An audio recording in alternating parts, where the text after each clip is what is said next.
Good morning, Haven Springs! Well, unfortunately, this is not Haven Springs, this is just still my hometown, which I have nearly no connection to. But I wish I would live in Haven. Not only because Steph lives there and Alex and all the other cool people of Haven Springs that I finally got to meet, because the issues and worries about how much I would have to pay for my car at the checkup were resolved, and I could finally purchase Life is Strange True Colors, and I want to share my thoughts, but before I get into the video, feel free to follow me on my social media on Instagram and Twitter at CommanderNici, just like my channel name. And now let's get into the video. So, a new Life is Strange game, huh? What can I say? I'm not disappointed. It's Life is Strange and I love it. It was amazing. The new power was super cool and like kinda relatable, as I've probably mentioned in my reaction to the reveal. Alex is such a great protagonist. I love her and I want to protect her, and I just want to hold her and tell her everything will be alright. But at least in my first playthrough she's got Steph for that, which is also amazing. Like, Steph as a romance option? Holy hell! That was amazing. Steph is amazing and I love her so much. And Wavelength was such a cool DLC, and also maybe a little bit too relatable. I mean, I'm not a local radio station host, no, that's not it, but there were some aspects that felt a little bit too real, and I take that as a personal offense. The people that do not want to personally hurt me. And I realized I definitely got some issues that I maybe should sort through. And yes, it needed a game and a DLC to realize that. But that's not the first time a game has ever done that, so that's okay. But I think I really need to process some things after playing Life is Strange True Colors. I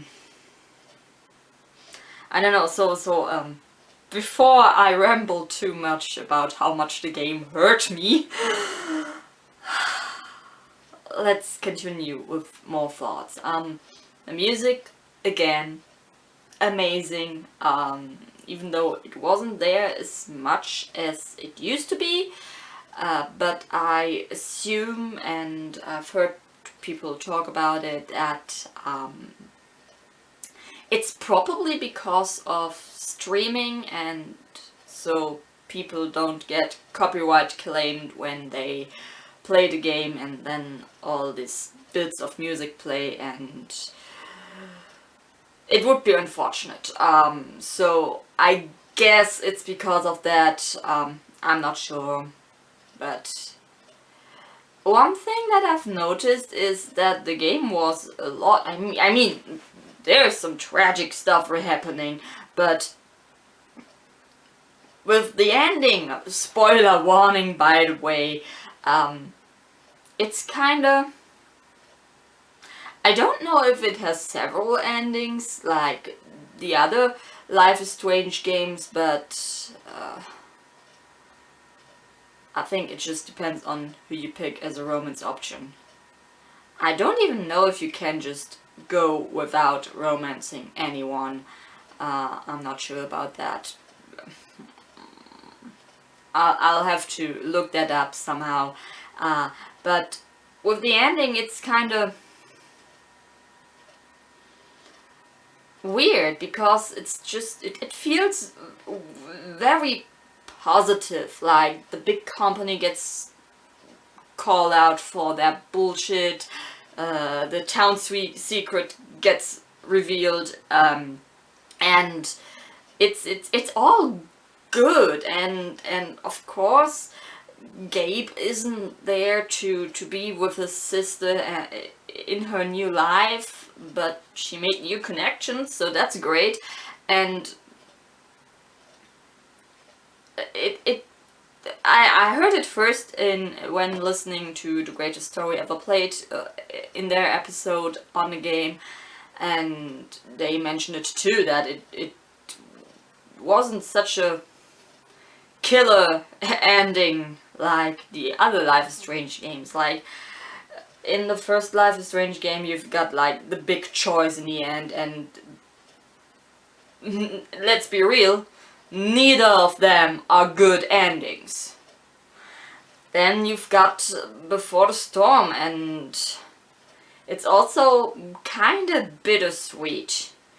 Then you've got Life is Strange 2 with all the 4 endings, of which, in my opinion, also neither are really good. Like,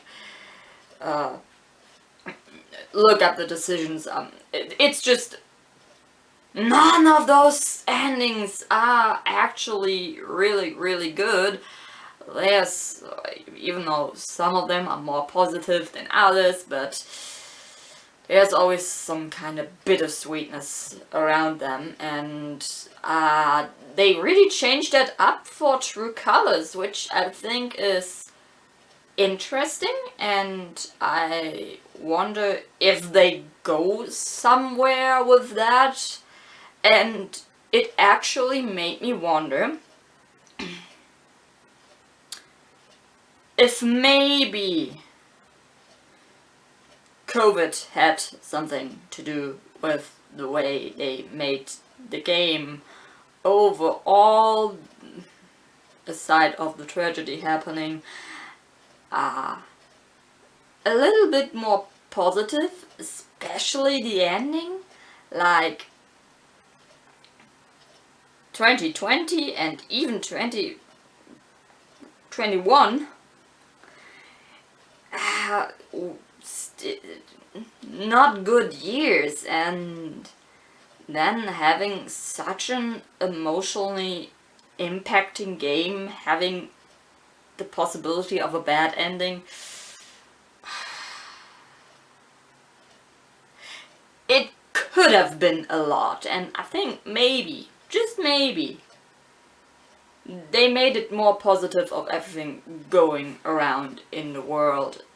It felt really good, and also, can we talk a minute about Haven Springs? How fucking beautiful it is. Like, if someone told me, hey, pack your bags, you're going to Haven Springs, no need to worry about a job or where you would stay, everything is handled, you will like it, it's perfect for you, I'd be packing my bags right now. Goodbye! But all jokes aside about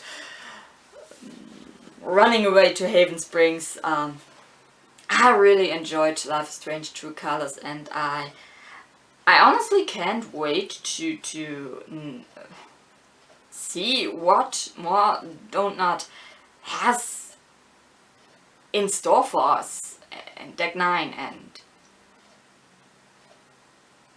it's cool, and I'm excited. And there's like one thing that's, I don't want to say bothering me, but I kind of don't want the Life is Strange franchise to ever end. But here's the thing. How long until it turns bad or kinda not as good as we used to? Like, I don't want to like name call any long-running TV shows that recently have ended, but for me personally, it stopped being good after like, I don't know, 6 or 7 seasons, and then everything was just, oh, we need a new bad, and I mean, with Life is Strange, it could be a little different because you don't have to one up each trouble that is presented in the game. Like, huge step back with the developments, but I mean, also kinda True Colors didn't really, I mean, it did tackle some social issue, like how big corporations apparently try to and often get away with stuff they do. And I think that was the big issue. Like,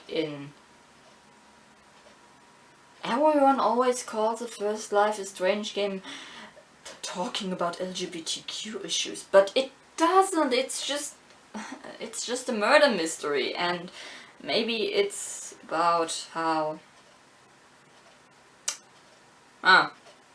eat the rich, I guess.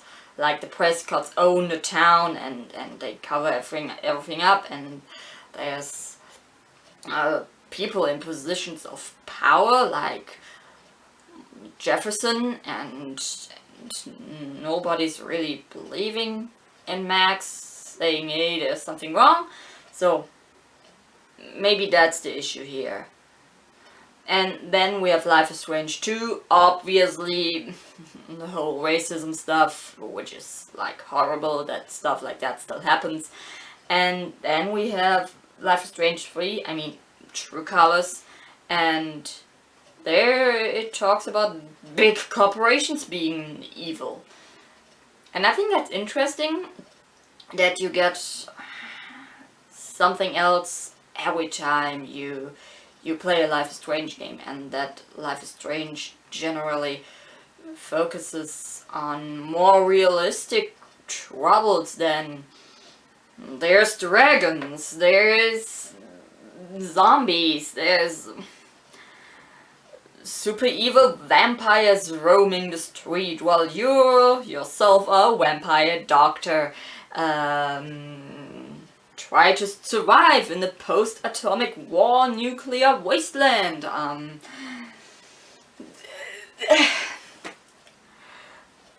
Ancient aliens try to kill everyone in the galaxy. And there's all those big world-changing problems in other games, and Life is Strange is different. It hits much closer to home, and Alex with her power was pretty relatable because obviously it's not to that extent, but I'm really impacted by others people's emotions, and when there's generally like bad vibes in a room, I feel uncomfortable, and when people are happy, I get impacted by that. I feel happier myself when someone has something positive to think about, and that's probably also why I like True Colors so much, because it's kinda relatable, as I said, and I don't know, playing True Colors feels really, really good, and I can't wait to properly tackle my second playthrough where I turn around every little choice that I did. At least this time it's a lot easier to make the different choices, because you didn't really get the 3 choice ways that you sometimes got in Life is Strange 2, so that's cool. Definitely helps with the opposite playthrough. I can't wait to try out Romancing Ryan, because at first, before starting the game, I thought, that's unfair. Like, you have Steph, who I already love from Before the Storm, and then you have some dude. Turns out Ryan is not just some dude, he actually seems pretty decent and nice, and I can't wait to figure out how much the game differs depending on who you pick as a romance option. Especially the ending.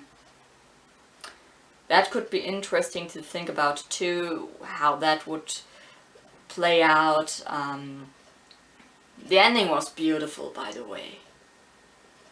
Like, that was really, really, really sweet, and I needed that positivity, and yeah, overall, yeah, let's talk about the price for a second, because at first I was really concerned, like $60 for the game.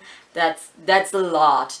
That's something that I pay for a new The Last of Us, a new Mass Effect game, something around that corner. Like, that's something you pay for a AAA title, and even though they improved with all the graphics and stuff, like, this game is gorgeous.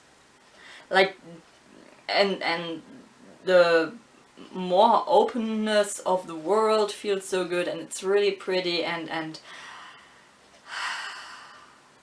on the one hand, I can really understand that the price got so high, especially if you know about the in-house motion capturing studio that they have and all that, and of course that's like tech, that's expensive, and I understand that, but $50 would have been okay too, or 40, like, totally fine price. 60 was a bit steep, but I knew I would like it because it was a Life is Strange game, so I didn't have lots of second thoughts purchasing it after I knew my car is okay. So, and then there's the DLC, and the deluxe upgrade is like $15, so you save $5 if you make the bigger purchase, and then there's the $80 with the Ultimate Edition, which gives you the pre-order of the Life is Strange remasters, and those are separately $40 if you pre-order them. So you save like $35 if you make the $80 purchase. So I think that's fair. Of course, $80 at once is a lot, and I thought for months about which version to purchase, because I knew I would want to play Wavelength. That was clear. But then there was the remastered, since I already got them, but $10 for both extra felt like an okay price. So I thought, fuck those 10 extra bucks and do it. I want to see. I mean, I purchased The Last of Us 2 because it was remastered. I purchased GTA 5 a second time because it got some improvements from PS3 to PS4. I got Skyrim several times, so $10 for a Life is Strange remaster, why not? And yeah, and I heard many people being like kind of disappointed by the price. I can understand that for $60 they definitely expected the game to be longer, like thanks for being on vacation right now. I mean, I'm not away on vacation, but I have 2 weeks off work. Well, 1 week is already over, and I got to play the game in like basically one sitting, and I finished it in about like a day and a half, somewhere around that. And I mean, maybe I should saved it more, playing just a bit each day, but come on, if you've got time to binge play, what else am I gonna do? And yes, it could have been a bit longer, like the whole lab episode, maybe get a 6th episode, so the lab is 1 episode and then you get like extra stuff, which would have been cool. I don't know what you could have done. Something, I guess. I mean, maybe more interaction with Steph and Ryan on their own, like not just the bits you got. And yeah, so I think those were my thoughts. I really enjoyed Life is Strange True Colors. Leave a comment down below. What did you enjoy about the game? Who did you pick for romance? Do you have any other thoughts? Leave a like if you enjoyed this video. Subscribe if you haven't already. Follow me on my social media on Instagram and Twitter at CommanderNici, just like my channel name. I'm gonna go to my second playthrough. Maybe I'll let you know in my end of month video later what I thought about the second playthrough. So until I figured out what I can upload next, watch my other stuff. Bye.